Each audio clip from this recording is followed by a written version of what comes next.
morning guys! Another day. Ngayon is pupunta tayo sa Netso Pineda. Time check, it's 5:50 and yung pick up natin is 6 a.m. Palakad na kami papunta sa reception. Wala muna akong makeup. May makeup tayo later.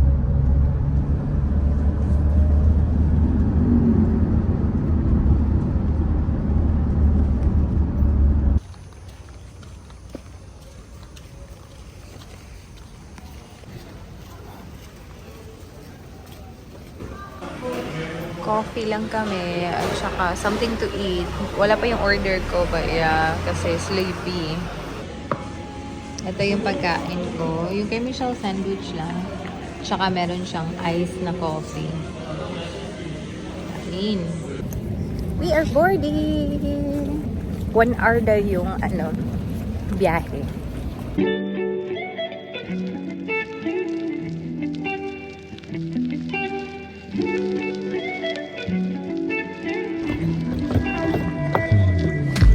Saan ba dito?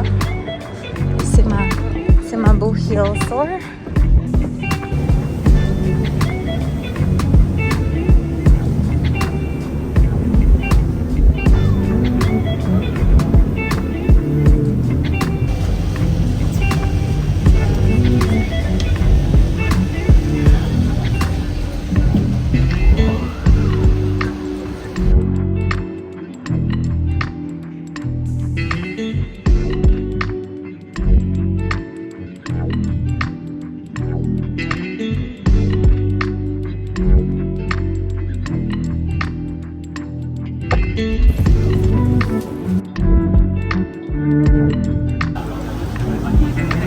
Meron na kaming mask at saka snorkel.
Hi, sir.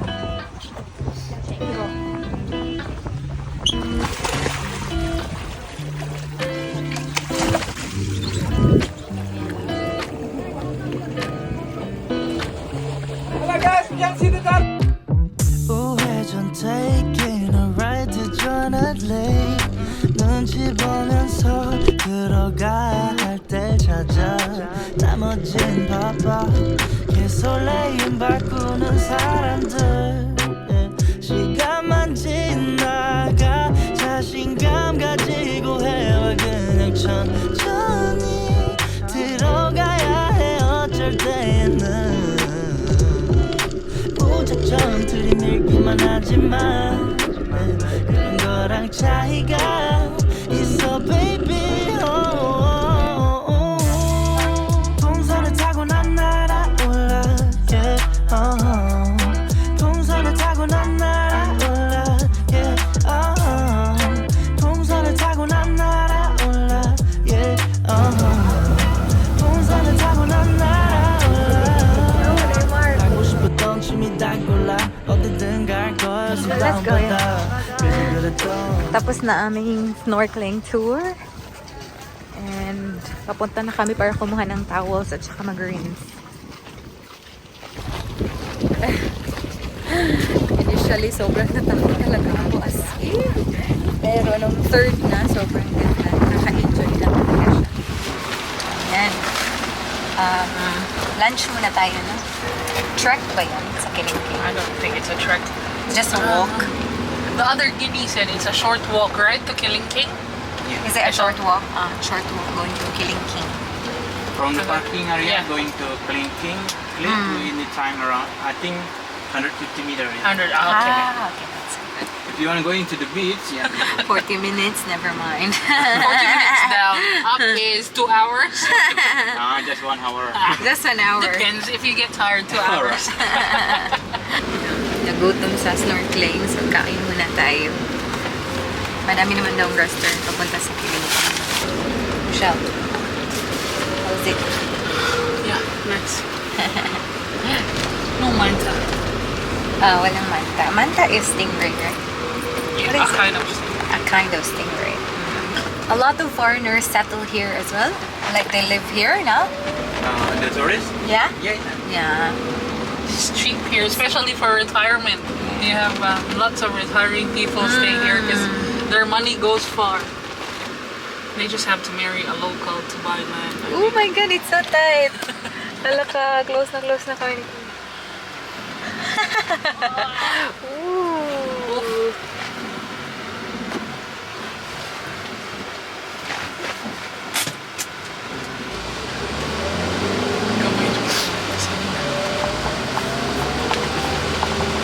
Yung mga roads nila, maliliit.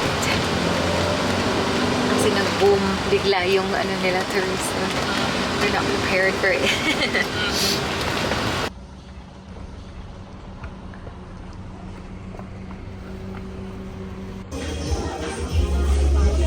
Lunch muna. With our tour guide. Kain. Sure, they can be aggressive. No, it's a diba? girl. How'd you know? Oh, yeah. There's a two toy. There's one monkey there. Yan na. One by one daw, sabi ni Kuya. Mo ni ang mga real monkeys. Diyan sila nagpipicture. Tapos dyan yung view. Wow, ang ganda. It's really pretty.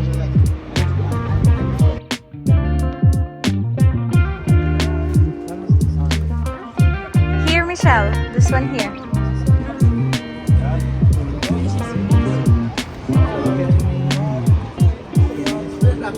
Kakatakot, oh.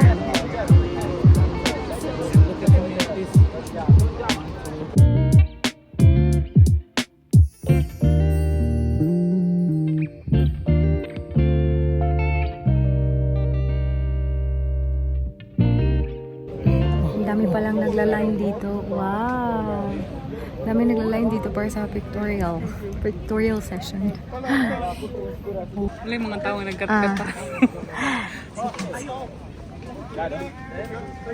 Dami talagang tao. Naka-line sila. Iba-ibang angle. Struggle is real nang dahil sa init. Sobrang init talaga. Ako naiinitan na. How much more si Michelle? Grabe ito mainitan. Dripping and the heat rash is back.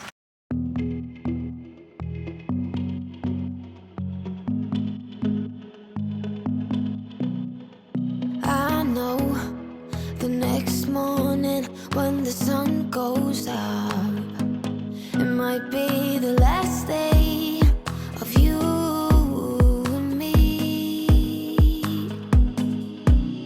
You're lying next to me with heavy eyes while I shiver inside with a heavy heart. I know what I've done,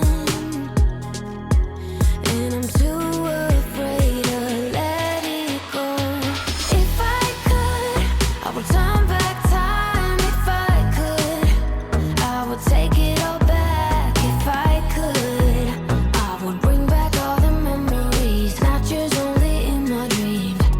Oh, if I could.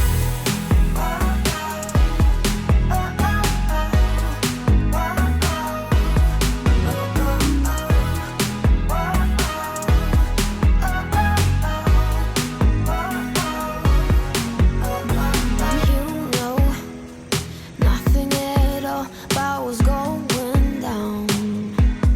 Oh, like a shipwreck, I caught the sail. Guys, andito na tayo sa accommodation. Grabe, napaka-stressful today kasi sobrang init talaga, guys.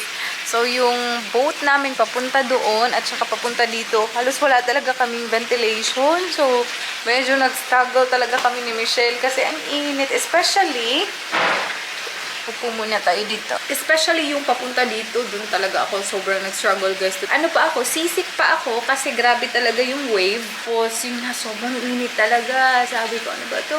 Parang hindi ko na kaya. But anyway, na-survive talaga natin. Sobrang nakaka-enjoy naman. Yung sa Nusa Pineda, tama ba yung pagkabigas ko? Ang ganda doon. Maganda doon. However, as in, yung mga tao talaga are there for the gram. Like, pumunta talaga sila doon para sa mga Instagram pictures nila to the point na nagla-line kami. Tapos, parang same doon sa Gate of Heaven na magla-line ka pero walang numbering. So, magla-line ka para pag-turn mo na, o ikaw na naman yung magpipicture doon and everyone's gonna look at you. Titingin talaga sila sa iyo na nagpipicture ka doon, which is very awkward. Sabi ko, grabe. Actually, dalawa lang naman yung pinuntahan namin kasi ayaw din namin na sobrang tagal namin mauwi. Kasi tomorrow is gonna be our flight. Maikli lang yung bakasyon natin. Sabi nga namin ni Michelle, sana pwede ma-extend, pero sana, ang sarap talaga niya i-extend. Especially, meron pa kaming few days na andun lang kami sa Brisbane or andun lang kami sa Queensland nga. Sayang na sayang talaga. Sarap sana mag-extend na lang talaga dito at dito na lang talaga mag-chill. And yung sa snorkeling naman, i-chika ko na lang sa inyo later, guys, kasi kakain na kami, gutom na kami ni Michelle. Yeah, kain muna tayo kasi we booked for another massage tonight. So, kami dalawa ni Michelle, magpapamasahin na naman kami. Which is good kasi pang last na to before our flight tomorrow morning. At least man lang, ma-relax ulit yung katawan natin kasi nakakapagod din talaga yung lakad-lakad. Kasi pa-uphill, pa-downhill. So, ayun. But anyway, kain muna tayo, guys. Guys, never pa kami nakapag-swimming dito. Ayan. Ang ganda dito, Vivara is actually Jimbaran. So, southern area siya ng Bali or southern part ng Bali. Sobrang quiet dito. So, if gusto niyo talaga relaxation talaga yung hanap nyo, okay na okay din dito. Ayan, papunta tayo sa restaurant. Guys, andito na kami sa restaurant. Nag-order na kami. Yung massage namin, 7 p.m. 6:20 na. Wala pa yung pagkain. Good luck. May booth pala dyan, oh. Hindi ko man lang napansin. Dito na yung drinks namin. Akin is Tropical Sunrise. Yung sa kay Michelle is mojito yung kay Michelle.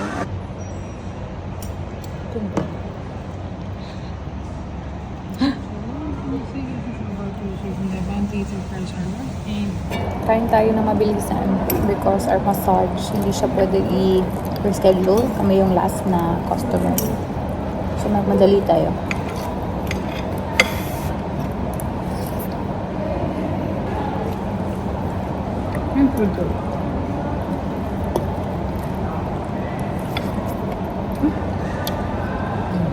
Papak na to. Focus on your food na lang.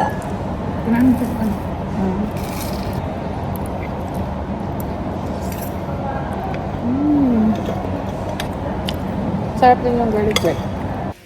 Guys, we are going to our massage. Mga 1 hour and ilang minutes today. Nani mong voucher? Dito. Oh, here, other side. Excited. Pwede na pool na after, no? Oil na may lang gamitan. Pool tayo after massage. Palibreng panty na naman sila. Uy, Michelle, kita.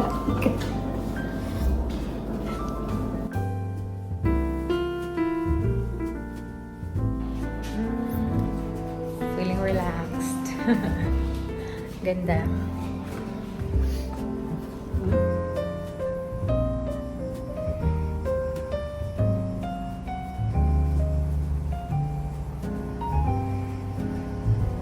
No, ito si Kul.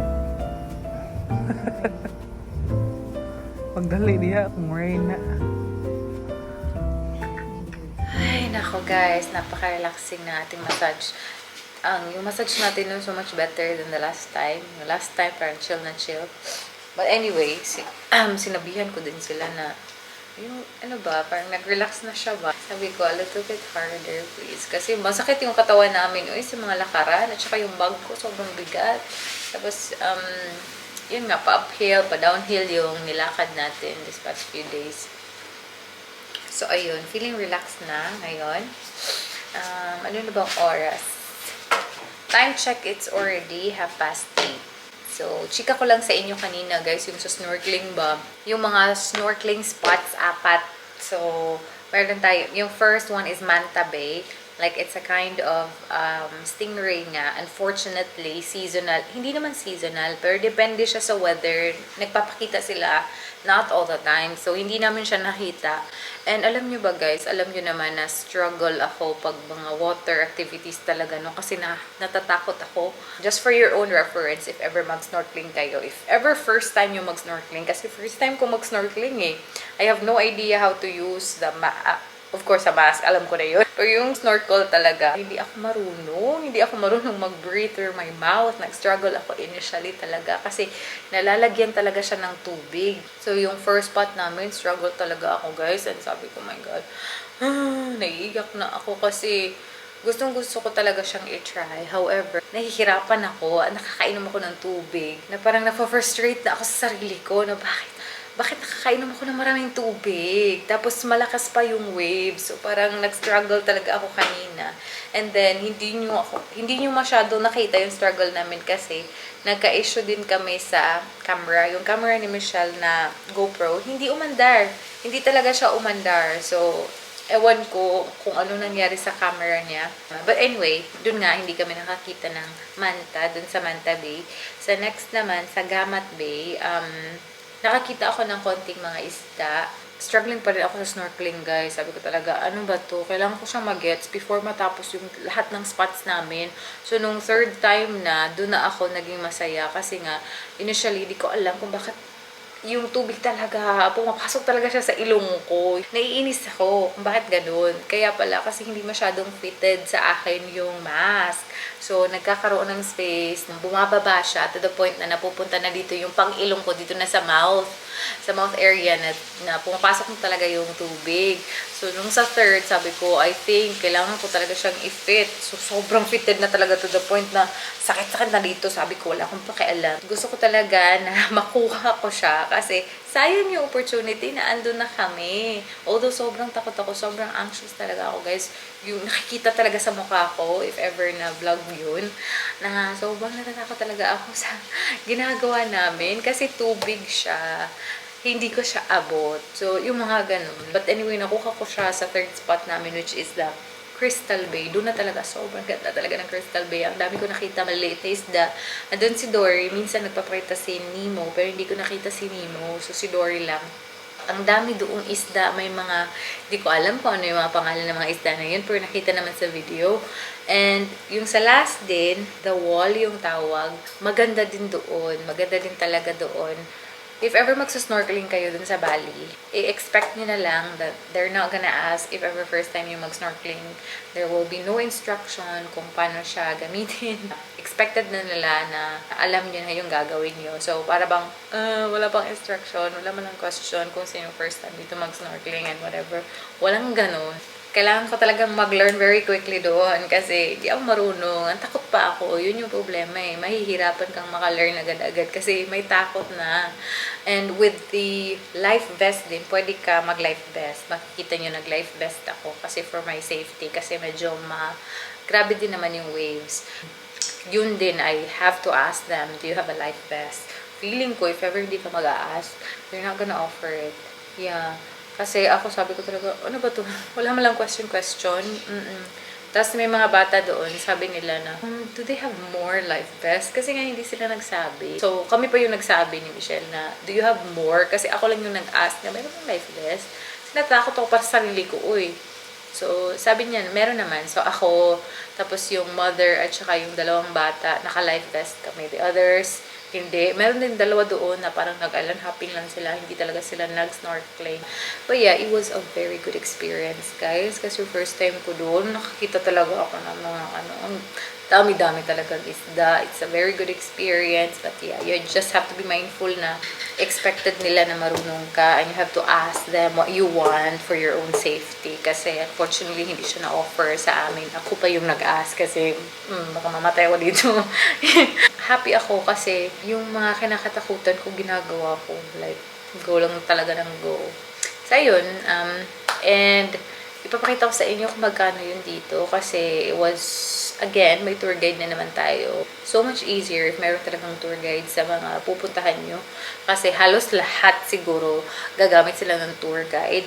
If hindi ka gumamit ng tour guide, parang pahirapan. Like for example, if magla-line, like yung scenic spot dun sa Nusa Peneda, yung tour guide mo yung magla-line para sa'yo. So, sobrang init kasi kanina siya yung nag-line para sa amin. Anong time na namin, noon pa na time na tinawag niya kami. So, nasa shade kami. So, yun yung advantages. So, medyo pricey siya, pero for your own comfort, mas okay na meron.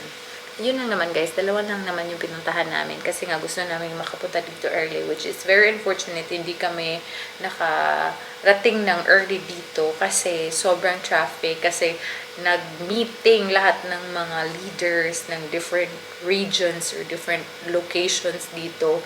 For rush hour sila nag-abot-abot at nag-meeting. So, traffic kanina, instead of like mga 30 to 40 minutes na drive, umabot kami ng 2 hours and 30 minutes. Hindi ko na yun napakita. But yeah, that's what happened earlier.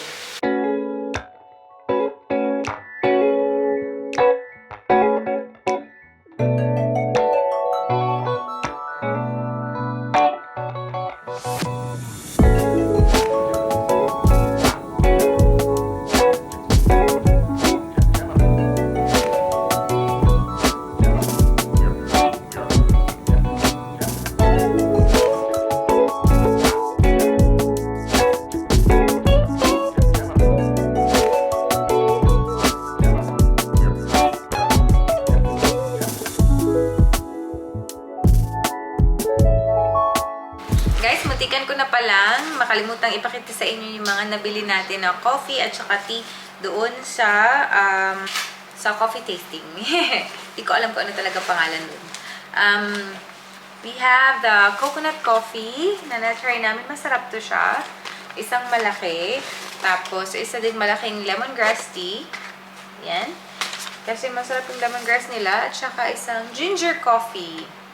Ayan. Gusto ko yung ginger coffee. Bakit maliit to? Ay, kasi ako lang kasi may gusto ng ginger coffee. Ayaw din siya ng mga ginger eh. Tapos yung coconut coffee kami dalawa. Kaya malaki na yung binili namin. And the lemongrass tea, my God. Sarap nun.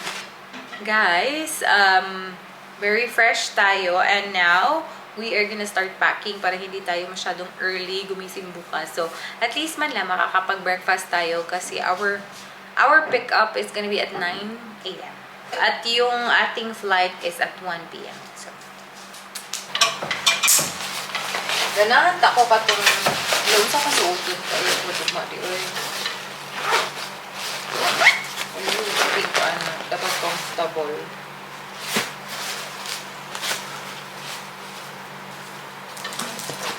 Ay, kani wala na sa ne? Pumani mo?